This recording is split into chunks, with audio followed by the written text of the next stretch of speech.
Punjabi radio USA ਸੁਣ ਰਹੇ ਸਾਰੇ ਹੀ ਸਰੋਤਿਆਂ ਦਾ ਸਵਾਗਤ ਕਰਦੇ ਹਾਂ। ਤੁਸੀਂ ਜੁੜੇ ਹੋਏ ਹੋ ਪੰਜਾਬੀ ਰੇਡੀਓ ਯੂਐਸਏ ਦੇ ਨਾਲ। ਪ੍ਰੋਗਰਾਮ ਖਬਰ ਤੇ ਨਜ਼ਰ ਪ੍ਰੋਗਰਾਮ ਦੇ ਵਿੱਚ ਸਾਡੇ ਨਾਲ ਹੋਣਗੇ ਤੇਜਬਾਨਾ ਜੀ, ਦੱਸਣਗੇ ਭਾਰਤ ਵਿੱਚ ਪੰਜਾਬ ਦੇ ਵਿੱਚ ਕੀ ਕੁਛ ਵਾਪਰਿਆ। ਖਬਰਾਂ ਤੇ ਨਜ਼ਰ ਮਾਰਾਂਗੇ।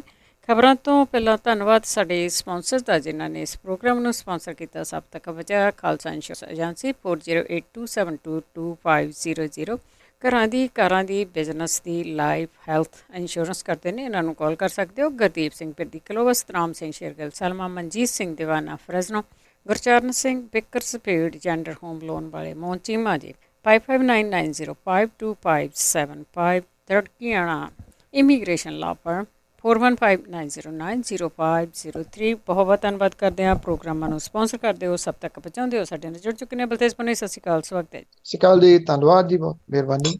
ਹਾਂ, ਸਭ ਤੋਂ ਪਹਿਲਾਂ ਗੱਲ ਕਰਦੇ ਹਾਂ, ਦਲੀਪ ਕੁਮਾਰ ਦੀ ਮੌਤ ਹੋ ਗਈ। ਇਸ ਦੁਨੀਆ ਨੂੰ ਅਲਵਿਦਾ ਕਹਿ ਗਏ। ਉਹਦੀ 98 ਵਰ੍ਹਿਆਂ ਦੇ ਸੀਗੇ ਦਲੀਪ ਕੁਮਾਰ। ਉਹਨਾਂ ਦਾ ਅਸਲੀ ਨਾਮ ਮੁਹੰਮਦ ਯੂਸਫ ਖਾਨ ਸੀਗਾ ਔਰ ਪਿਛਲੇ ਕੁਝ ਸਮੇਂ ਤੋਂ, ਬਲਕਿ ਲੰਬੇ ਸਮੇਂ ਤੋਂ ਉਮਰ ਦੇ ਕਰਕੇ ਜਿਹੜੀਆਂ ਕੁਝ ਬਿਮਾਰੀਆਂ ਹੋ ਜਾਂਦੀਆਂ ਨੇ, ਉਹਨਾਂ ਤੋਂ ਉਹ ਪੀੜਤ ਸਨ। ਕਈ ਵਾਰੀ ਉਹਨਾਂ ਨੂੰ ਹਸਪੀਟਲ ਦੇ ਵਿੱਚ ਭਰਤੀ ਕਰਾਉਣਾ ਪਿਆ, ਫਿਰ ਉਹਨਾਂ ਨੂੰ ਛੁੱਟੀ ਮਿਲ ਜਾਂਦੀ, ਫਿਰ ਭਰਤੀ ਜਿਹੜਾ ਉਹ ਕਰਾਉਣਾ ਪਿਆ। ਮਹੀਨੇ ਦੇ ਵਿੱਚ 2 ਵਾਰੀ ਭਰਤੀ ਕਰਾਉਣਾ ਪਿਆ। ਔਰ 5 ਜੁਲਾਈ ਨੂੰ ਉਹਨਾਂ ਦਾ ਜਿਹੜਾ ਟਵਿੱਟਰ ਹੈਂਡਲ ਹੈ, ਉਹਦੇ ਤੋਂ ਉਹਨਾਂ ਦੇ ਹੈਲਥ ਸੰਬੰਧੀ ਅਪਡੇਟ ਜਿਹੜਾ ਉਹ ਕੀਤਾ ਗਿਆ ਸੀਗਾ। ਉਹਨਾਂ ਦੀ ਪਤਨੀ ਸਾਇਰਾ ਬਾਨੋ ਨੇ ਇਹ ਦੱਸਿਆ ਸੀਗਾ ਕਿ ਉਹਨਾਂ ਦੀ ਸਿਹਤ ਦੇ ਵਿੱਚ ਸੁਧਾਰ ਹੋ ਰਿਹਾ, ਪਰ ਦੁਬਾਰਾ ਉਹਨਾਂ ਦੀ ਸਿਹਤ ਜਿਹੜੀ ਉਹ ਵਿਗੜ ਗਈ। ਬਹੁਤ ਸਾਰੀਆਂ ਫਿਲਮਾਂ ਦੇ ਵਿੱਚ ਉਹਨਾਂ ਨੇ ਅਦਾਕਾਰੀ ਦਾ ਆਪਣਾ ਲੋਹਾ ਮਨਵਾਇਆ। ਜਵਾਹਰ ਭਾਟਾ, ਅੰਦਾਜ਼, ਆਨ, ਦੇਵਦਾਸ, ਆਜ਼ਾਦ, ਮੁਗਲੇ ਆਜ਼ਮ, ਗੰਗਾ ਜਮਨਾ, ਕ੍ਰਾਂਤੀ, ਕਰਮਾ, ਸੌਦਾਗਰ, ਇੱਦਾਂ ਦੀਆਂ ਫਿਲਮਾਂ ਨੇ ਜਿਹੜੀਆਂ ਬਹੁਤ ਦੇਰ ਤੱਕ ਯਾਦ ਰੱਖੀਆਂ ਜਾਣਗੀਆਂ। 8 ਵਾਰੀ ਉਹਨਾਂ ਨੂੰ ਬੈਸਟ ਐਕਟਰ ਦੇ ਤੌਰ ਦੇ ਉੱਤੇ ਫਿਲਮ ਫੇਅਰ ਅਵਾਰਡ ਮਿਲਿਆ। ਔਰ ਜਿਹੜਾ ਸਭ ਤੋਂ ਵੱਡਾ ਅਵਾਰਡ ਹੈ ਹਿੰਦੀ ਸਿਨੇਮਾ ਦਾ, ਦਾਦਾ ਸਾਹਿਬ ਫਾਲਕੇ ਅਵਾਰਡ, ਉਹ ਵੀ ਉਹਨਾਂ ਨੂੰ ਮਿਲ ਚੁੱਕਿਆ। ਔਰ 2015 ਦੇ ਵਿੱਚ ਸਰਕਾਰ ਨੇ ਉਹਨਾਂ ਨੂੰ ਜਿਹੜਾ ਪਦਮ ਭੂਸ਼ਣ ਵੀ ਜਿਹੜਾ ਉਹ ਦਿੱਤਾ। ਔਰ ਇਸ ਕਰੋਨਾ ਦੇ ਵਿੱਚ ਉਹਨਾਂ ਦੇ 2 ਭਰਾਵਾਂ ਦੀ ਮੌਤ ਜਿਹੜੀ ਉਹ ਹੋ ਗਈ ਸੀਗੀ। 21 ਅਗਸਤ ਨੂੰ 88 ਸਾਲ ਦੇ ਅਸਲਮ ਤੇ 2 ਸਤੰਬਰ ਨੂੰ 90 ਸਾਲ ਦੇ ਅਹਿਸਾਨ ਦੀ ਮੌਤ ਜਿਹੜੀ ਉਹ ਹੋਈ ਸੀਗੀ। ਸੋ ਦਲੀਪ ਕੁਮਾਰ, ਜਿਨ੍ਹਾਂ ਨੂੰ ਟ੍ਰੈਜਡੀ ਕਿੰਗ ਵੀ ਕਿਹਾ ਜਾਂਦਾ ਸੀਗਾ, ਉਹ ਇਸ ਦੁਨੀਆ ਦੇ ਵਿੱਚ ਨਹੀਂ ਰਹੇ। ਜੀ, ਬੜੀਆਂ ਯਾਦ ਰਹਿਣਯੋਗ ਕੰਮ ਕੀਤੇ ਉਹਨਾਂ ਨੇ। ਅੱਗੇ ਗੱਲ ਕਰਦੇ ਹੈਗੇ ਆ ਕਿ ਪੰਜਾਬ ਦਾ ਬੁਰਾ ਹਾਲ ਆ, ਪਰ ਆ ਕਾਂਗਰਸ ਦੇ ਵਿੱਚ ਜਿਹੜਾ ਕਲੇਸ਼ ਆ ਇਹਨਾਂ ਦਾ, ਇਹ ਸ਼ਾਇਦ ਮੁੱਦਿਆਂ ਤੋਂ ਭਟਕਾ ਰਹੇਗਾ। ਸਮਝ ਨਹੀਂ ਲੱਗਦੀ। ਸਿੱਧੂ ਦੀ ਭੂਮਿਕਾ ਨੂੰ ਲੈ ਕੇ ਅਜੇ ਵੀ ਭੰਬਲ ਭੁੱਸੇ। ਬਿਲਕੁਲ ਜੀ, ਬੇਸ਼ੱਕ ਪੰਜਾਬ ਦੇ ਵਿੱਚ ਤਾਂ ਨਹੀਂ ਕਿਤੇ ਦਿਸਦੇ ਜੀ, ਸੋਸ਼ਲ ਮੀਡੀਆ ਦੇ ਰਾਹੀਂ ਫੇਸਬੁੱਕ ਤੇ ਦਿਸਦੇ ਨੇ, ਪਰ ਦਿੱਲੀ 'ਚ ਕੱਲ ਦੇਖੇ ਗਏ ਪੰਜਾਬ ਦੇ ਮੁੱਖ ਮੰਤਰੀ ਕੈਪਟਨ ਅਮਰਿੰਦਰ ਸਿੰਘ ਹੋਰੀ ਕੈਮਰਿਆਂ ਦੇ ਸਾਹਮਣੇ ਆਏ। ਪੰਜਾਬ ਦੇ ਵਿੱਚ ਤਾਂ ਉਹ ਕੈਮਰਿਆਂ ਦੇ ਸਾਹਮਣੇ ਨਹੀਂ ਆਉਂਦੇ। ਇੱਥੇ ਤਾਂ ਜੇ ਕੋਈ ਪ੍ਰੈਸ ਕਾਨਫਰੰਸ ਕੀਤੀ ਵੀ ਆ ਤਾਂ ਉਹ ਵਰਚੁਅਲ ਜਿਹੜੀ ਉਹ ਕੀਤੀ ਆ, ਆਪਣੀ ਫੇਸਬੁੱਕ ਦੇ ਰਾਹੀਂ ਹੀ ਅਕਸਰ ਉਹ ਸੰਬੋਧਨ ਕਰਦੇ ਆ। ਇੱਥੇ ਸੋਨੀਆ ਗਾਂਧੀ ਦੇ ਨਾਲ ਉਹਨਾਂ ਦੀ ਮੁਲਾਕਾਤ ਜਿਹੜੀ ਆ ਕੋਈ ਪੌਣੇ 2 ਘੰਟੇ ਜਿਹੜੀ ਚੱਲੀ। ਔਰ ਇਹਦੇ ਵਿੱਚ ਖੜਗੇ ਜਿਹੜੇ ਮਲਕਰਜਨ ਖੜਗੇ ਨੇ, ਉਹ ਵੀ ਹਾਜ਼ਰ ਰਹੇ। ਜਿਹੜੀ ਕਿ 3 ਮੈਂਬਰੀ ਕਮੇਟੀ ਬਣਾਈ ਸੀਗੀ, ਉਹਦੇ ਉਹਨਾਂ ਨੂੰ ਪ੍ਰਧਾਨਗੀ ਉਹਦੀ ਦਿੱਤੀ ਹੋਈ ਸੀਗੀ। ਇਹ ਕਿਹਾ ਜਾਂਦਾ ਹੈ ਕਿ ਹਾਈ ਕਮਾਂਡ ਨੇ ਜਿਹੜਾ ਇੱਕ ਖਾਕਾ ਹੈ ਜੀ, ਉਹ ਦੱਸ ਦਿੱਤਾ ਕੈਪਟਨ ਅਮਰਿੰਦਰ ਸਿੰਘ ਨੂੰ ਕਿ ਆਹ ਕੁਝ ਜਿਹੜਾ ਜੀ ਉਹ ਕਰਨਾ। ਕੈਪਟਨ ਅਮਰਿੰਦਰ ਸਿੰਘ ਹੋਰਾਂ ਨੇ ਬਾਹਰ ਆ ਕੇ ਇਹ ਗੱਲ ਜਿਹੜੀ ਉਹ ਕਹੀ ਆ ਕਿ ਜੋ ਕੁਝ ਸੋਨੀਆ ਗਾਂਧੀ ਹੁਣੀ ਕਰਨਗੇ ਮੈਨੂੰ ਉਹ ਮਨਜ਼ੂਰ ਹੈ। ਨਵਜੋਤ ਸਿੰਘ ਸਿੱਧੂ ਦੀ ਕਿਹੜੀ ਜ਼ਿੰਮੇਵਾਰੀ ਹੋਊਗੀ, ਕਹਿੰਦੇ ਮੈਨੂੰ ਨਹੀਂ ਪਤਾ। ਸਿੱਧੂ ਦੇ ਬਾਰੇ ਦੇ ਵਿੱਚ ਉਹਦੇ ਵਾਸਤੇ ਤੁਸੀਂ ਉਹਨਾਂ ਤੋਂ ਜਿਹੜਾ ਉਹ ਪੁੱਛੋ। ਹੁਣ ਅਟਕਲਾਂ ਜਿਹੜੀਆਂ ਉਹ ਕਈ ਕਿਸਮ ਦੀਆਂ ਲੱਗੀ ਜਾਂਦੀਆਂ ਨੇ। ਜੇ ਆਪਾਂ ਜਿਹੜੀ ਬਾਡੀ ਲੈਂਗੁਏਜ ਦੀ ਗੱਲ ਕਰੀਏ ਤਾਂ ਕੈਪਟਨ ਅਮਰਿੰਦਰ ਸਿੰਘ ਹੋਰੀ ਆਪਣੇ ਤਰੀਕੇ ਦੇ ਨਾਲ ਜਿਹੜਾ ਪੰਜਾਬ ਦੇ ਵਿੱਚ ਚਲਾਉਂਦੇ ਰਹੇ ਆ। 2002 ਤੋਂ ਲੈ ਕੇ 7 ਤੱਕ ਵਾਲਾ ਜੇ ਤੁਸੀਂ ਉਹਨਾਂ ਦਾ ਯਾਦ ਕਰੋ ਸਮਾਂ, ਤਾਂ ਹਾਲਾਤ ਉਹਨਾਂ ਦੇ ਉਦੋਂ ਵੀ ਇਦਾਂ ਦੇ ਹੀ ਸੀ। ਰਾਜੇਸ਼ਾਹੀ ਤਰੀਕੇ ਦੇ ਨਾਲ ਉਹਨਾਂ ਨੇ ਸਰਕਾਰ ਨੂੰ ਚਲਾਇਆ ਸੀ। ਜਿੰਨੀ ਦੇਰ ਤੱਕ ਰਜਿੰਦਰ ਕੌਰ ਭੱਠਲ ਕੁਝ ਵਿਧਾਇਕਾਂ ਨੂੰ ਲੈ ਕੇ ਦਿੱਲੀ ਹਾਈ ਕਮਾਂਡ ਕੋਲੇ ਨਹੀਂ ਸੀ ਜਾ ਬੈਠੇ, ਉਦੋਂ ਤੱਕ ਉਹ ਮਹਿਲ ਦੇ ਵਿੱਚੋਂ ਨਹੀਂ ਸਨ ਨਿਕਲੇ। ਬਾਅਦ ਦੇ ਵਿੱਚ ਜਿਹੜਾ ਜੀ ਉਹ ਨਿਕਲੇ। 7 ਦੇ ਵਿੱਚ ਸਰਕਾਰ ਚਲੇ ਗਈ, ਫੇਰ ਨਹੀਂ ਲੱਭੇ। ਫਿਰ ਉਹ 11 ਦੇ ਵਿੱਚ ਦਿਸਣੇ ਸ਼ੁਰੂ ਹੋਏ। 12 ਦੇ ਵਿੱਚ ਜਦੋਂ ਵੋਟਾਂ ਪੈਣ ਵਾਲੀਆਂ ਸੀ, ਪਹਾੜਾਂ ਤੇ ਚੜ ਗਏ। ਔਰ ਉਦੋਂ ਇਹ ਕਿਹਾ ਜਾਂਦਾ ਕਿ 12 ਦੇ ਵਿੱਚ ਉਹ ਗਰੰਟੀ ਲਈ ਬੈਠੇ ਸੀ ਕਿ ਸਰਕਾਰ ਉਹਨਾਂ ਦੀ ਆ ਗਈ। ਔਰ ਜਿਹੜੇ ਵਿਰੋਧੀ ਸੀਗੇ ਕਾਂਗਰਸ ਦੇ ਵਿੱਚ, ਉਹਨਾਂ ਨੂੰ ਹਰਾਉਣ ਦੇ ਵਾਸਤੇ ਡਿਊਟੀਆਂ ਬਹੁਤੀਆਂ ਲਾਤੀਆਂ। ਅਕਾਲੀ ਦਲ ਬਾਦਲ ਨੇ ਉਦੋਂ ਕੰਮ ਕਰ ਲਿਆ ਰਿਜ਼ਰਵ ਸੀਟਾਂ ਦੇ ਉੱਤੇ ਚੁੱਪ ਕਰਕੇ। ਉਹਨਾਂ ਰਿਜ਼ਰਵ ਸੀਟਾਂ ਦੇ ਕਰਕੇ ਉਹਨਾਂ ਦੀ ਸਰਕਾਰ ਰਿਪੀਟ ਹੋ ਗਈ। ਕੈਪਟਨ ਸਾਹਿਬ ਫੇਰ ਗਾਇਬ ਹੋ ਗਏ। ਪ੍ਰਤਾਪ ਸਿੰਘ ਬਾਜਵਾ ਹੋਰੀ ਮਿਹਨਤ ਕਰਦੇ ਰਹੇ। 16 ਦੇ ਵਿੱਚ ਪਾਰਟੀ ਨੂੰ ਥ੍ਰੈਟ ਕਰਕੇ ਉਹ ਦੁਬਾਰਾ ਫੇਰ ਜਿਹੜਾ ਸੀ ਉਹ ਪਾਰਟੀ ਦੇ ਪ੍ਰਧਾਨ ਬਣ ਗਏ ਕਿ ਵੇਖ ਲਓ ਨਹੀਂ ਬਣਾਉਂਦੇ ਤੇ ਮੈਂ ਆਪਣੀ ਪਾਰਟੀ ਜਿਹੜੀ ਉਹ ਬਣਾ ਲੂੰਗਾ। ਇਹ ਕਿਹਾ ਜਾਂਦਾ ਕਿ ਇੰਗਲੈਂਡ ਦੇ ਵਿੱਚ ਬਹਿ ਕੇ ਉਹਨਾਂ ਨੇ ਜਿਹੜੀ ਹਾਈ ਕਮਾਂਡ ਹੈ ਉਹਨੂੰ ਇਹ ਕਹਿਤਾ ਸੀ ਵੀ ਪਾਰਟੀ ਰਜਿਸਟਰ ਹੈ, ਫਿਰ ਮੈਂ ਚੱਲਿਆ। ਤੋ ਹਾਈ ਕਮਾਂਡ ਜਿਹੜੀ ਸੀ ਉਹ ਝੁਕ ਗਈ। ਕੱਲ ਜਿਹੜੀ ਬਾਡੀ ਲੈਂਗੁਏਜ ਸੀ ਉਹਦੇ ਵਿੱਚ ਇਸ ਤਰ੍ਹਾਂ ਦੀ ਕੋਈ ਤੜ ਜਿਹੜੀ ਆ ਉਹ ਨਜ਼ਰ ਨਹੀਂ ਸੀ ਆ ਰਹੀ। ਜਾਂ ਤਾਂ ਇਹ ਆ ਕਿ ਇਹ ਕਿਹਾ ਜਾ ਰਿਹਾ ਜੋ ਸੰਭਾਵੀ ਰੂਪ ਦੇ ਵਿੱਚ ਕਿ ਉਹਨਾਂ ਨੂੰ ਐਕਸਟੈਂਸ਼ਨ ਮਿਲ ਗਈ ਹੈ। ਐਕਸਟੈਂਸ਼ਨ ਕੀ ਹੈ ਕਿ ਜਿਹੜੀ ਮੌਜੂਦਾ ਟਰਮ ਹੈ ਇਹ ਪੂਰੀ ਕਰਨਗੇ। ਐਕਸਟੈਂਸ਼ਨ 22 ਦੇ ਵਾਸਤੇ ਉਹਨਾਂ ਦਾ ਫੇਸ ਹੋਊਗਾ। ਇਹ ਵੀ ਕਿਹਾ ਜਾ ਰਿਹਾ ਹੈ ਕਿ ਸੋਨੀਆ ਗਾਂਧੀ ਹੋਰਾਂ ਦੇ ਤੇਵਰ ਜਿਹੜੇ ਸੀ ਉਹ 18 ਪੁਆਇੰਟ ਦੇ ਮਾਮਲੇ ਦੇ ਉੱਤੇ ਤਿੱਖੇ ਦੱਸੇ ਜਾਂਦੇ ਆ ਕਿ ਉਹ ਦੱਸੋ ਤੇ ਕਰਕੇ ਲਿਆਓ ਕਿ ਉਸ ਮਾਮਲੇ ਦੇ ਉੱਤੇ ਤੁਸੀਂ ਕੀ ਕਰਦੇ ਹੋ। ਚੋਣਾਂ ਜਿਹੜੀਆਂ 17 ਦੇ ਵਿੱਚ ਹੋਈਆਂ ਸੀ, ਮੁੱਦੇ ਜਿਹੜੇ ਉਦੋਂ ਸੀ ਅੱਜ ਵੀ ਮੁੱਦੇ ਉਹੀ ਨੇ। ਸਭ ਤੋਂ ਵੱਡਾ ਜਿਹੜਾ ਸਵਾਲ ਅਜੇ ਵੀ ਖੜਾ ਕਿ ਨਵਜੋਤ ਸਿੰਘ ਸਿੱਧੂ ਨੂੰ ਕਿੱਥੇ ਐਡਜਸਟ ਕਾਂਗਰਸ ਜਿਹੜੀ ਆ ਉਹ ਕਰ ਸਕੂਗੀ ਜਾਂ ਨਹੀਂ। ਇਹ ਵੱਡਾ ਜਿਹੜਾ ਉਹ ਸਵਾਲ ਰਹੂਗਾ, ਕਿਉਂਕਿ ਜਿੱਥੋਂ ਤੱਕ ਗੱਲ ਹੇਠਾਂ ਲੱਗ ਕੇ ਜਾਂ ਮੁੱਖ ਮੰਤਰੀ ਕੈਪਟਨ ਅਮਰਿੰਦਰ ਸਿੰਘ ਹੋਰੀ ਹੋਣ, ਉਹ ਹੇਠਲੇ ਕਿਸੇ ਅਹੁਦੇ ਤੇ ਹੋਣ, ਨਵਜੋਤ ਸਿੰਘ ਸਿੱਧੂ ਉਹ ਨਹੀਂ ਚਾਹੁੰਦੇ। ਕੈਪਟਨ ਅਮਰਿੰਦਰ ਸਿੰਘ ਹੋਰਾਂ ਦੇ ਉਹ ਉੱਪਰ ਆ ਕੇ ਬੈਠਣ, ਇਹ ਕੈਪਟਨ ਅਮਰਿੰਦਰ ਸਿੰਘ ਹੋਰੀ ਜਾਂ ਉਹਨਾਂ ਦਾ ਧੜਾ ਜਿਹੜਾ ਜੀ ਉਹ ਨਹੀਂ ਚਾਹੁੰਦਾ। ਧੜੇਬੰਦੀ ਜਿਹੜੀ ਉਹ ਸਿਖਰ ਦੇ ਉੱਤੇ ਕੱਲ ਵੀ ਦਿਸੀ ਦਿੱਲੀ ਦੇ ਵਿੱਚ। ਬੇਸ਼ੱਕ ਕੈਪਟਨ ਸਾਹਿਬ ਬਾਹਰ ਆ ਕੇ ਕੁਝ ਵੀ ਜਿਹੜਾ ਜੀ ਉਹ ਕਹਿਣ, ਤੇ ਇਹ ਧੜੇਬੰਦੀ ਐਡੀ ਛੇਤੀ ਖਤਮ ਹੋਣ ਵਾਲੀ ਨਹੀਂ। ਹਾਈ ਕਮਾਂਡ ਕੀ ਫੈਸਲਾ ਦਿੰਦੀ ਆ ਇਹਦੀ ਉਡੀਕ ਹੈ। ਸੰਭਾਵੀ ਰੂਪ ਦੇ ਵਿੱਚ ਇਹ ਵੀ ਹੋ ਸਕਦਾ ਕਿ ਜਿਵੇਂ ਨਵਜੋਤ ਸਿੰਘ ਸਿੱਧੂ ਵੀ ਪਤਾ ਲੱਗਿਆ ਕਿ ਪਟਿਆਲੇ ਪਰਤਾ ਹੈ ਰਾਤ, ਵੀ ਉਹ ਚੁੱਪ ਕੀਤਿਆਂ ਹੁਣ ਇਹਦੇ ਸੰਬੰਧੀ ਪ੍ਰੈਸ ਰਿਲੀਜ਼ ਹੀ ਕਰੂਗੀ ਕਿ ਆਹ ਕੁਝ ਜਿਹੜਾ ਉਹ ਕਰ ਦਿੱਤਾ।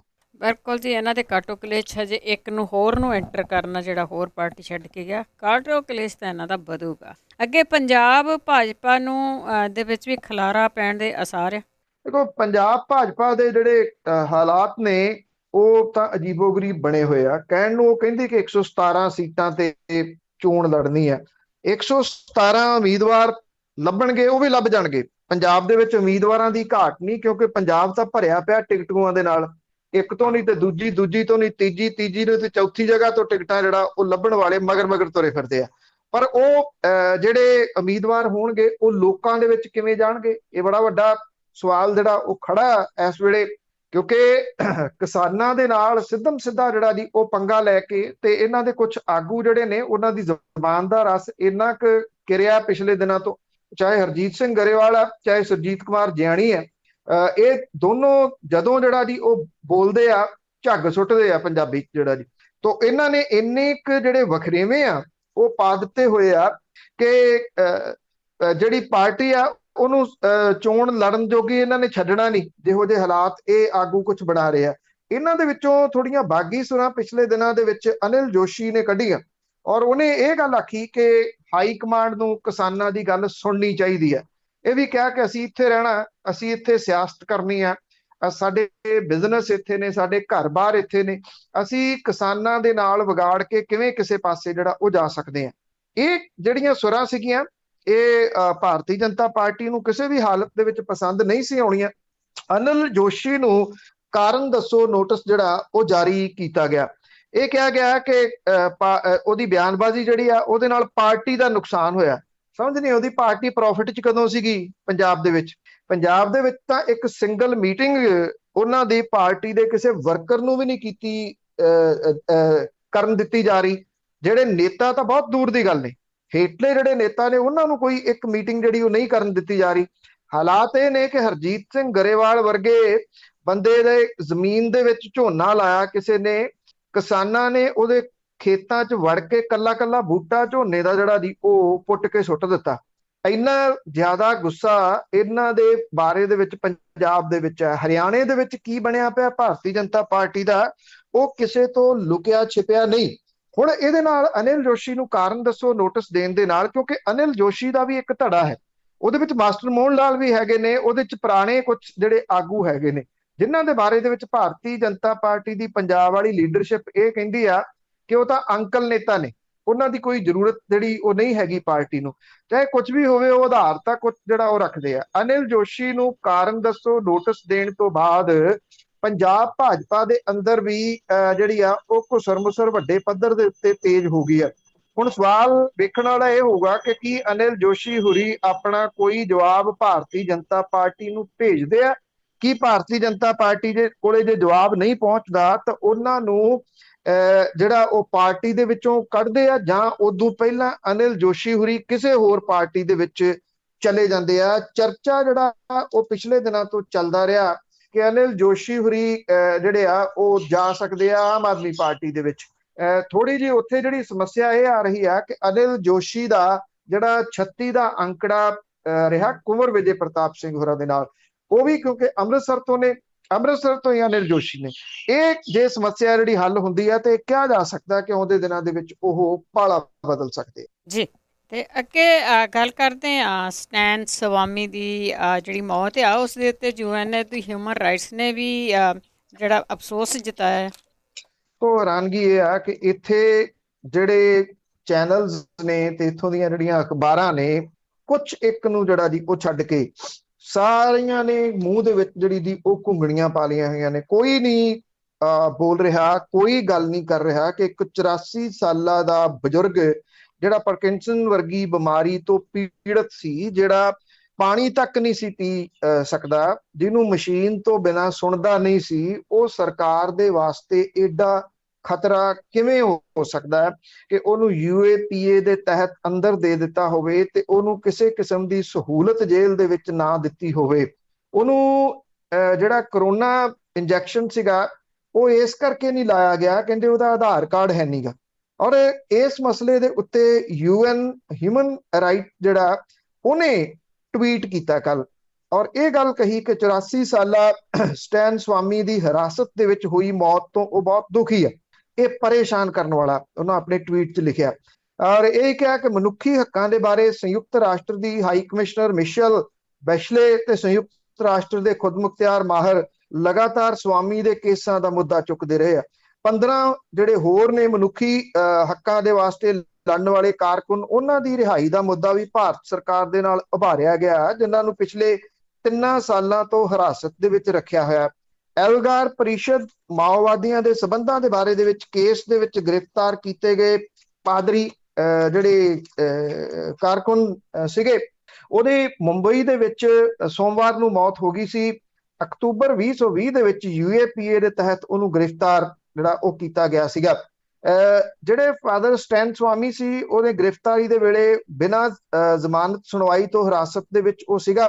ਉਧਰ ਜਿਹੜਾ ਵਿਦੇਸ਼ ਮੰਤਰਾਲਾ ਹੈ ਭਾਰਤ ਦਾ, ਉਹਨੇ ਜਿਹੜੀ ਇਹ ਗੱਲ ਆਖੀ ਹੈ ਕਿ ਕਬਾਇਲੀ ਹੱਕਾਂ ਬਾਰੇ ਕਾਰਕੁਨ ਫਾਦਰ ਸਟੈਨ ਸਵਾਮੀ ਦੀ ਮੌਤ ਨੂੰ ਇੰਟਰਨੈਸ਼ਨਲ ਲੈਵਲ ਦੇ ਉੱਤੇ ਹੋ ਰਹੀ ਨੁਕਤਾਚੀਨੀ ਉਹਨੂੰ ਰੱਦ ਕੀਤਾ। ਭਾਰਤ ਨੇ ਕਿਹਾ ਹੈ ਕਿ ਉਹਨੇ ਇਸ ਕੇਸ ਦੇ ਵਿੱਚ ਕਾਨੂੰਨ ਮੁਤਾਬਕ ਕਾਰਵਾਈ ਕੀਤੀ ਹੈ ਤੇ ਇਹਦੇ ਦੌਰਾਨ ਹਰ ਮੁਨਾਸਿਬ ਅਮਲ ਦੀ ਪਾਲਣਾ ਜਿਹੜੀ ਆ ਉਹ ਕੀਤੀ ਗਈ ਆ।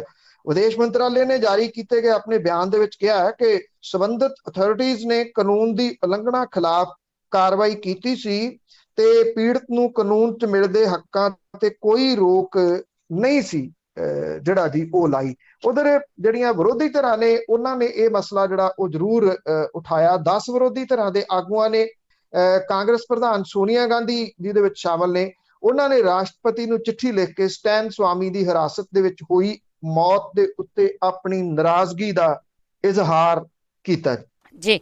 ਤੇ ਅੱਗੇ ਪੰਜਾਬ ਦੇ ਵਿੱਚ ਬਿਜਲੀ ਦਾ ਸੰਕਟ ਜਿਹੜਾ ਉਹ ਬਰਕਰਾਰ ਹੈ, ਵੈਸੇ ਪਤਾ ਨਹੀਂ ਕਿੰਨੇ ਸਾਲਾਂ ਤੋਂ ਇਦਾਂ ਹੀ ਚੱਲ ਰਿਹਾ ਹੈ।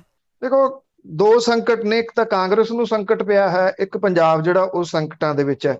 ਸੰਕਟ 'ਚ ਜਿਹੜਾ ਉਹ ਫਰਕ ਹੈ। ਸੰਕਟ ਤਾਂ ਡਰੱਗ ਦਾ ਵੀ ਜਿਹੜਾ ਜੀ ਉਹ ਹੈਗਾ, ਸੰਕਟ ਤਾਂ ਜਿਹੜਾ ਬੇਅਦਬੀ ਮਾਮਲਿਆਂ ਦੇ ਵਿੱਚ ਵੀ ਜਿਹੜਾ ਉਹ ਖੜਾ।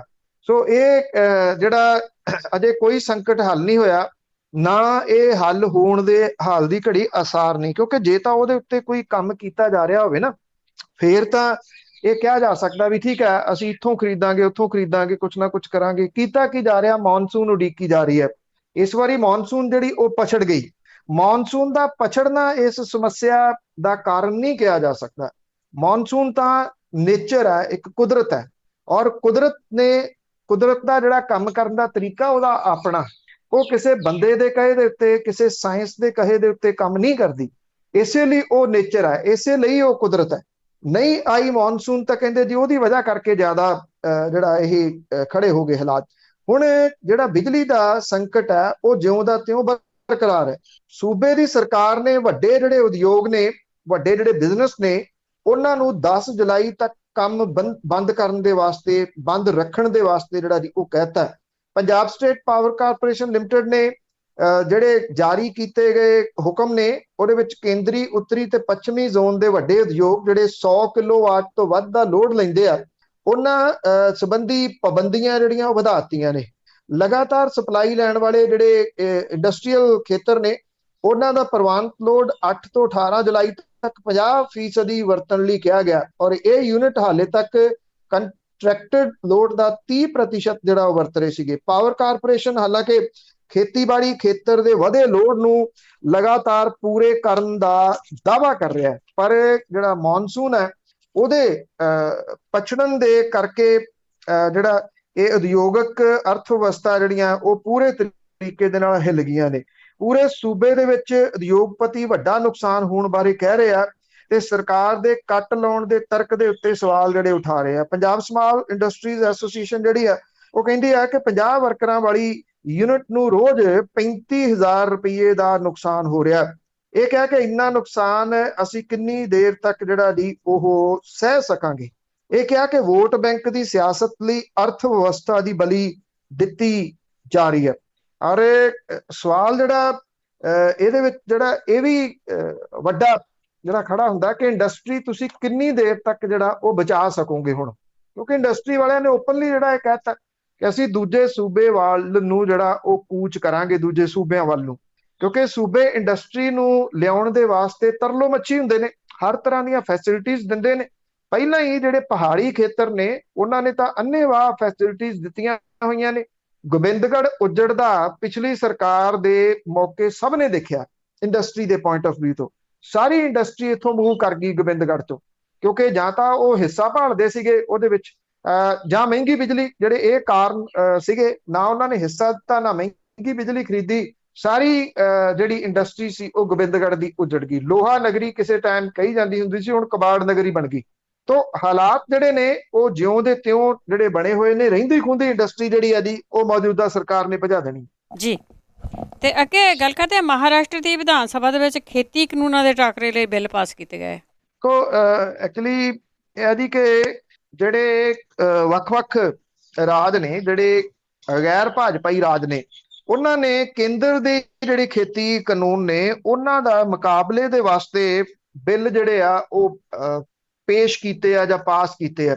ਪੰਜਾਬ ਸਰਕਾਰ ਨੇ ਇਹ ਜਿਹੜੇ ਜੀ ਇਹ ਰੱਦ ਕੀਤੇ ਸੀਗੇ। ਇਹ ਥੋੜਾ ਜਿਹਾ ਜਿਹੜਾ ਦੋਨਾਂ ਚੀਜ਼ਾਂ ਦੇ ਵਿੱਚ ਫਰਕ ਹੈ।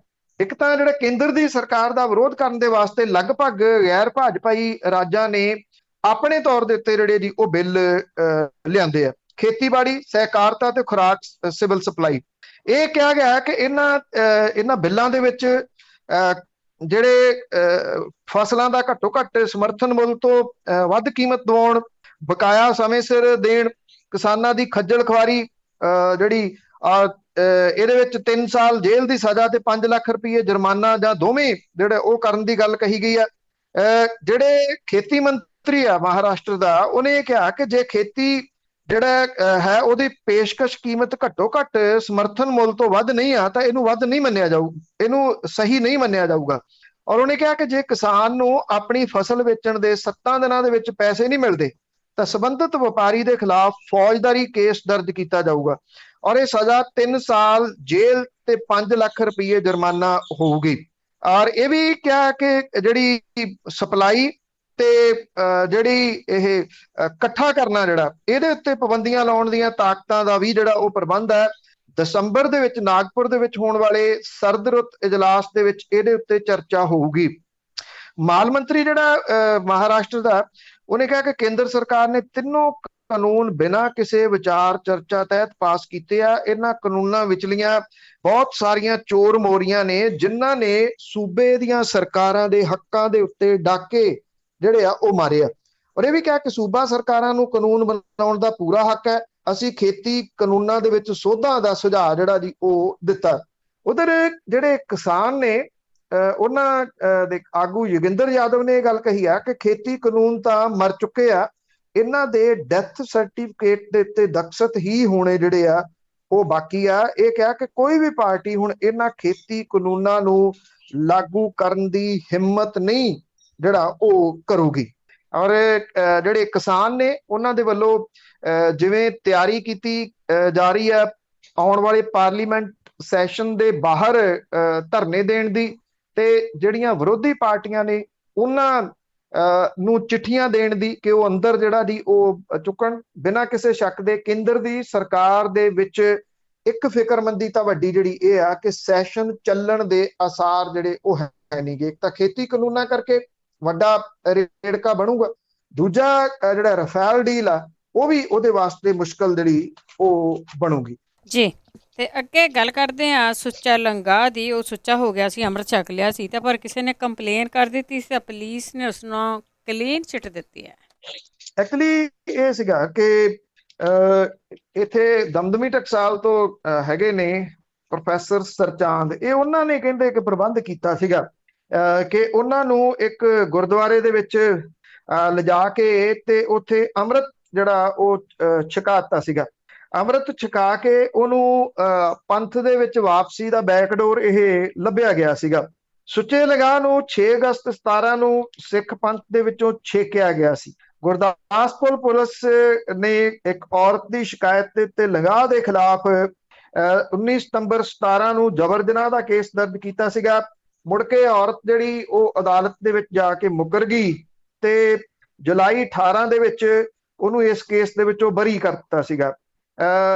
ਇਹ ਅਗਸਤ 2020 ਦੀ ਘਟਨਾ, ਜਦੋਂ ਗੁਰਦਾਸ ਨੰਗਲ ਦੇ ਗੁਰਦੁਆਰੇ ਦੇ ਵਿੱਚ 5 ਪਿਆਰਿਆਂ ਦੇ ਮੂਹਰੇ ਜਾ ਕੇ ਉਹਨੇ ਅੰਮ੍ਰਿਤ ਜਿਹੜਾ ਉਹ ਦੁਬਾਰਾ ਤੋਂ ਛਕਿਆ ਸੀਗਾ ਔਰ ਉਹਨੂੰ ਉੱਥੇ ਸੇਵਾ ਲਾਈ ਗਈ ਸੀ। ਗੁਰਦਾਸਪੁਰ ਦੇ ਇੱਕ ਬੰਦੇ ਨੇ ਇਹ ਪੁਲਿਸ ਦੇ ਕੋਲੇ ਸ਼ਿਕਾਇਤ ਦਰਜ ਕਰਾਈ ਸੀਗੀ ਕਿ ਸੁੱਚਾ ਲੰਗਾ ਅਤੇ ਬਾਕੀਆਂ ਦੇ ਖਿਲਾਫ ਇਹ ਕਿਹਾ ਸੀਗਾ ਕਿ ਇਹਨਾਂ ਨੇ ਅਕਾਲ ਤਖਤ ਦੇ ਬਰਾਬਰ ਦੀ ਜਿਹੜੀ ਪਰੰਪਰਾ ਉਹ ਚਲਾਉਣ ਦੇ ਯਤਨ ਕੀਤੇ ਨੇ।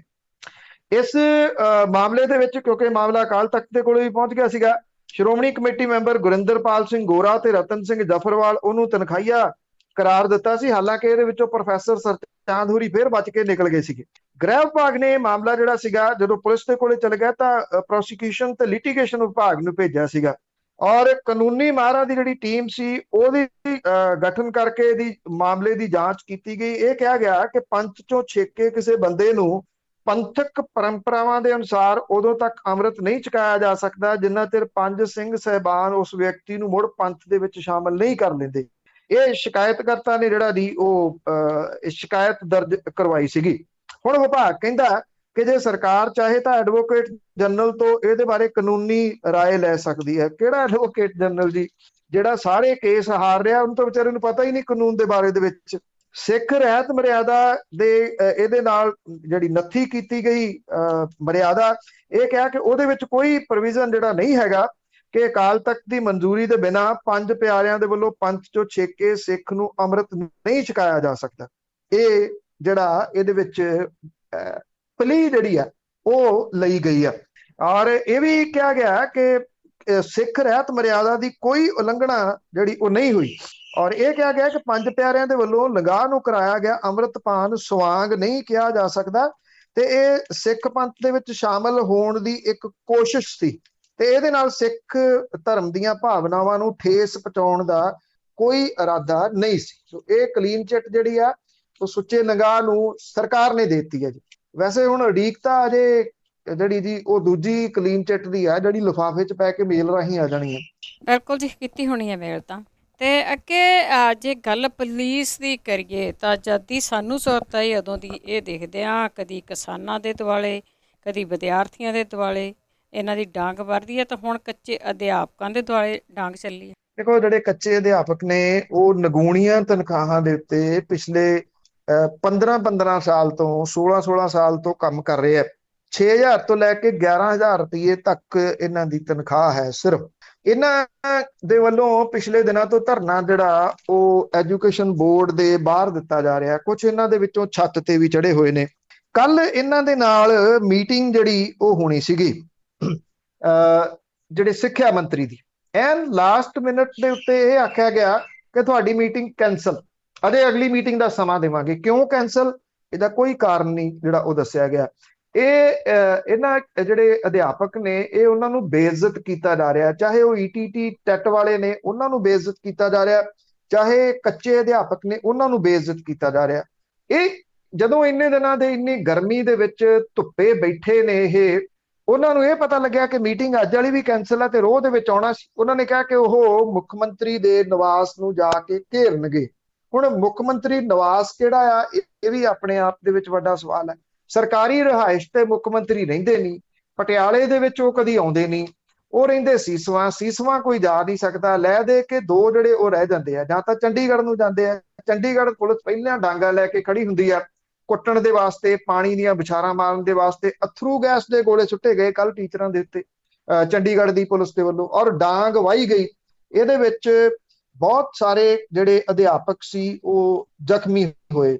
ਉਹਨਾਂ ਦੇ ਕਿਸੇ ਦੇ ਲੱਤ ਚੋਂ ਖੂਨ ਵਗ ਰਿਹਾ, ਕਿਸੇ ਦੇ ਅੱਖ ਚੋਂ ਖੂਨ ਵਗ ਰਿਹਾ, ਕਿਸੇ ਦੇ ਮੱਥੇ ਚੋਂ ਖੂਨ ਜਿਹੜਾ ਉਹ ਵਗ ਰਿਹਾ।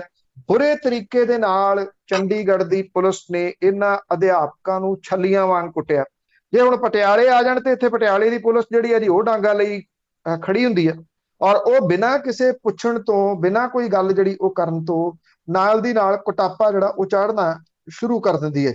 ਸਵਾਲ ਇਹੀ ਹੈ ਕਿ ਜਿਹੜੀ ਪੁਲਿਸ ਹੈ ਕਿ ਉਹਦੀ ਟ੍ਰੇਨਿੰਗ ਏਦਾਂ ਦੀ ਹੋ ਗਈ ਆ, ਜਾਂ ਉਹਨੂੰ ਇਹੀ ਨਹੀਂ ਪਤਾ ਲੱਗਦਾ ਕਿ ਜੀ ਕਿਹਦੇ ਉੱਤੇ ਜਿਹੜੀ ਉਹ ਡਾਂਗ ਫੇਰਨੀ ਹੈ, ਕਿਹਦੇ ਉੱਤੇ ਡਾਂਗ ਨਹੀਂ ਫੇਰਨੀ। ਡਾਂਗ ਫੇਰਨੀ ਤਾਂ ਉਂਝ ਹੀ ਕਿਸੇ ਵੀ ਤਰੀਕੇ ਨਾਲ ਜਾਇਜ਼ ਨਹੀਂ ਕਿਹਾ ਜਾ ਸਕਦਾ। ਜਿਹੜਾ ਅਧਿਆਪਕ ਵਰਗ ਹੈ ਉਹ ਐਜੂਕੇਟਡ ਵਰਗ ਹੈ, ਉਹ ਤਾਂ ਆਪਣੀਆਂ ਹੱਕੀ ਮੰਗਾਂ ਦੇ ਵਾਸਤੇ ਗੱਲ ਜਿਹੜੀ ਉਹ ਪਹੁੰਚਾਉਣੀ ਚਾਹੁੰਦਾ ਹੈ ਨਾ। ਇਹ ਵੀ ਤਾਂ ਹੋ ਸਕਦਾ ਸੀਗਾ ਕਿ ਉੱਥੇ ਉਹਨਾਂ ਦੇ ਕੁਝ ਨੁਮਾਇੰਦੇ ਲੈ ਲਏ ਜਾਂਦੇ, ਤੁਸੀਂ ਜਿਹੜਾ ਆਪਣਾ ਮੈਮੋਰੰਡਮ ਦੇਣਾ ਉਹ ਦੇ ਦਿਓ, ਅਸੀਂ ਗਾਂਹ ਪਹੁੰਚਾ ਦਿੰਦੇ ਹਾਂ। ਕੋਈ ਬੰਦਾ ਆ ਕੇ ਸਰਕਾਰ ਦੀ ਤਰਫੋਂ ਉਹਨਾਂ ਤੋਂ ਫੜ ਲੈਂਦਾ। ਸਰਕਾਰ ਹੋਵੇ ਤੇ ਉਹ ਫੜਨਾ ਹੋਵੇ ਨਾ। ਸਰਕਾਰ ਤਾਂ ਦਿੱਲੀ ਬੈਠੀ ਹੈ ਸਾਰੀ ਦੀ ਸਾਰੀ, ਇਸ ਕਰਕੇ ਉਹਨਾਂ ਦੇ ਵਾਸਤੇ ਉਹ ਸੰਕਟ ਜਿਹੜਾ ਜ਼ਿਆਦਾ, ਇਹ ਸੰਕਟ ਕੋਈ ਸੰਕਟ ਨਹੀਂ। ਬਿਲਕੁਲ ਜੀ ਬਿਲਕੁਲ, ਇਹਨਾਂ ਨੂੰ ਸਿਖਾਇਆ ਹੀ ਡਾਂਗ ਬਣਾਉਣੀ ਹੈ। ਤੇ ਅਖੀਰ ਦੇ ਵਿੱਚ ਗੱਲ ਕਰਦੇ ਹਾਂ, ਵੱਡੀ ਗਿਣਤੀ ਦੇ ਵਿੱਚ ਲੋਕ ਗਰਮੀਆਂ ਨੂੰ ਦੇਖਦੇ ਹੋਏ ਪਹਾੜਾਂ ਤੇ ਚੜ੍ਹ ਗਏ ਆ ਤੇ ਸਰਕਾਰਾਂ ਫਿਕਰਮੰਦ। ਦੇਖੋ, ਪੰਜਾਬ ਦੇ ਵਿੱਚ ਜਿਹੜੇ ਮਰੀਜ਼ ਨੇ ਉਹ ਫੇਰ ਵਧਣੇ ਸ਼ੁਰੂ ਹੋ ਗਏ ਜੀ। ਕੱਲ ਫੇਰ ਜਿਹੜਾ ਸੀਗਾ ਉਹ ਜਿਹੜੇ 190 ਕੇਸ ਪੋਜ਼ਿਟਿਵ ਆਏ, ਔਰ 5 ਜਾਣਿਆਂ ਦੀ ਮੌਤ ਫੇਰ ਹੋ ਗਈ ਜੀ। ਇਹ ਮੌਤਾਂ ਦਾ ਸਿਲਸਿਲਾ ਪਿਛਲੇ ਕੁਝ ਦਿਨਾਂ ਤੋਂ ਘਟਿਆ ਸੀਗਾ। ਜਿਹੜੀਆਂ ਥੋੜੀਆਂ ਜਿਹੀਆਂ ਛੋਟਾਂ ਮਿਲੀਆਂ ਨੇ ਤੇ ਲੋਕ ਭੱਜ ਤੁਰੇ ਪਹਾੜਾਂ ਵੱਲੋਂ। ਇੱਧਰ ਹਿਮਾਚਲ ਪ੍ਰਦੇਸ਼ ਦੇ ਵਿੱਚ ਕੋਈ ਹੋਟਲ ਜਿਹੜਾ ਜੀ ਉਹ ਅਵੇਲੇਬਲ ਨਹੀਂਗਾ। ਤੁਸੀਂ ਇਸ ਪਾਸੇ ਵੱਲ ਨੂੰ ਜਾਓ ਤਾਂ ਇੰਨੀਆਂ ਭੀੜਾਂ ਲੱਗ ਗਈਆਂ, ਲੰਬੀਆਂ ਲਾਈਨਾਂ ਜਿਹੜੀਆਂ ਵਹੀਕਲਸ ਦੀਆਂ ਲੱਗੀਆਂ ਹੋਈਆਂ ਨੇ ਜਾਣ ਦੇ ਵਾਸਤੇ। ਉੱਥੇ ਜਾ ਕੇ ਸ਼ਹਿਰਾਂ ਦੇ ਵਿੱਚ ਦੇ ਮਾਰਾਮਾਰੀ ਹੋਟਲਾਂ ਦੇ ਵਾਸਤੇ ਜਿਹੜਾ ਜੀ ਉੱਥੇ ਕੀਤੀ ਜਾ ਰਹੀ ਹੈ। ਜਿੱਥੇ ਸੈਂਕੜਿਆਂ ਦੀ ਗਿਣਤੀ ਇਕੱਠੀ ਹੋ ਸਕਦੀ ਆ, ਉੱਥੇ ਹਜ਼ਾਰਾਂ ਦੀ ਗਿਣਤੀ ਦੇ ਵਿੱਚ ਲੋਕ ਇਕੱਠੇ ਨੇ, ਇੱਕ ਦੂਜੇ 'ਚ ਵੱਜਦੇ ਫਿਰਦੇ ਨੇ। ਨਾ ਕੋਈ ਸੋਸ਼ਲ ਡਿਸਟੈਂਸ, ਨਾ ਕੋਈ ਮਾਸਕ ਜਿਹੜਾ ਜੀ, ਔਰ ਲੋਕ ਭੁੱਲ ਭੁਲਾਈ ਗਏ ਆ ਕਿ ਹੁਣੇ ਜਿਹੜਾ ਉਹ ਦੂਜੀ ਲਹਿਰ ਦੇ ਵਿੱਚੋਂ ਅਜੇ ਨਿਕਲੇ ਨਹੀਂ, ਉਹਦੇ ਵਿੱਚੋਂ ਜਾ ਰਹੇ ਨੇ। ਕੋਈ ਵੈਕਸੀਨੇਸ਼ਨ ਨਹੀਂ ਇਹ ਕਿਹਾ ਜਾ ਸਕਦਾ ਕਿ ਉਹ ਮੈਕਸਿਮਮ ਜਿਹੜੀ ਉਹ ਹੋ ਗਈ ਆ। ਅਜੇ ਤਾਂ ਵੈਕਸੀਨ ਜਿਹੜੇ ਆ ਉਹ ਲੋਕਾਂ ਨੂੰ ਲੱਗ ਰਹੇ ਆ, ਔਰ ਕੁਝ ਖੇਤਰਾਂ ਦੇ ਵਿੱਚ ਪੋਜ਼ਿਟਿਵਿਟੀ ਦਰ ਜਿਹੜੀ ਆ ਉਹ 10% ਤੋਂ ਵੀ ਵੱਧ, ਜਿਹਦੇ ਕਰਕੇ ਪਾਬੰਦੀਆਂ ਜਾਰੀ ਰੱਖੀਆਂ ਹੋਈਆਂ ਨੇ।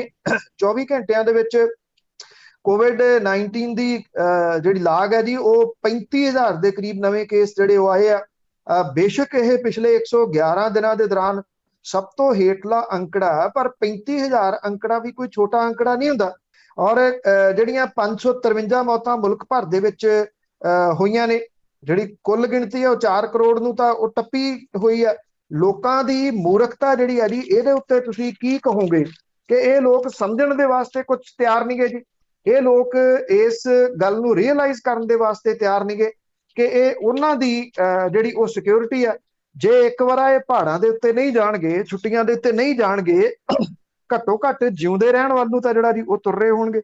ਪਰ ਗੱਲ ਇਹ ਨਾ ਕਿ ਇੱਥੇ ਜਿਹੜਾ ਉਹ ਸਮਝਾਵੇ ਕਿਹਨੂੰ, ਇੱਕ ਵੇਖਾ ਵੇਖੀ ਭੇਡ ਚਾਲ ਹੈ, ਜਿੱਧਰ ਨੂੰ ਇੱਕ ਤੁਰੀ ਮਗਰ ਮਗਰ ਮਿਆਂ ਮਿਆਂ ਕਰਦੀਆਂ ਭੇਡਾਂ ਸਾਰੀਆਂ ਉਧਰ ਨੂੰ ਤੁਰ ਪੈਂਦੀਆਂ। ਬਿਲਕੁਲ, ਇਹ ਤਾਂ ਟੌਰ ਸਮਝਦੇ ਨਾ ਅਸੀਂ ਪਹਾੜਾਂ ਤੇ ਅਸੀਂ। ਬਹੁਤ ਬਹੁਤ ਧੰਨਵਾਦ ਜੀ। ਮਿਹਰਬਾਨੀ ਜੀ, ਧੰਨਵਾਦ ਜੀ, ਸਤਿ ਸ਼੍ਰੀ ਅਕਾਲ। ਸਤਿ ਸ਼੍ਰੀ ਅਕਾਲ ਜੀ। ਸਰੋਤੇ ਇਸ ਨਾਲ ਬਲਤੇਜ ਪੰਨੇ ਸਾਡੇ ਨਾਲ ਜੁੜਦੇ ਨੇ, ਕਰਦੇ ਨੇ ਖਬਰਾਂ। ਇਸੇ ਦੇ ਨਾਲ ਸਾਡਾ ਅੱਜ ਦਾ ਬੁਲਟਨ ਇੱਥੇ ਸਮਾਪਤ। ਬਲਵਿੰਦਰ ਕੌਰ ਵੱਲੋਂ ਆਪ ਸਭ ਨੂੰ ਇਹ ਪਿਆਰ ਭਰੀ ਸਤਿ ਸ਼੍ਰੀ ਅਕਾਲ।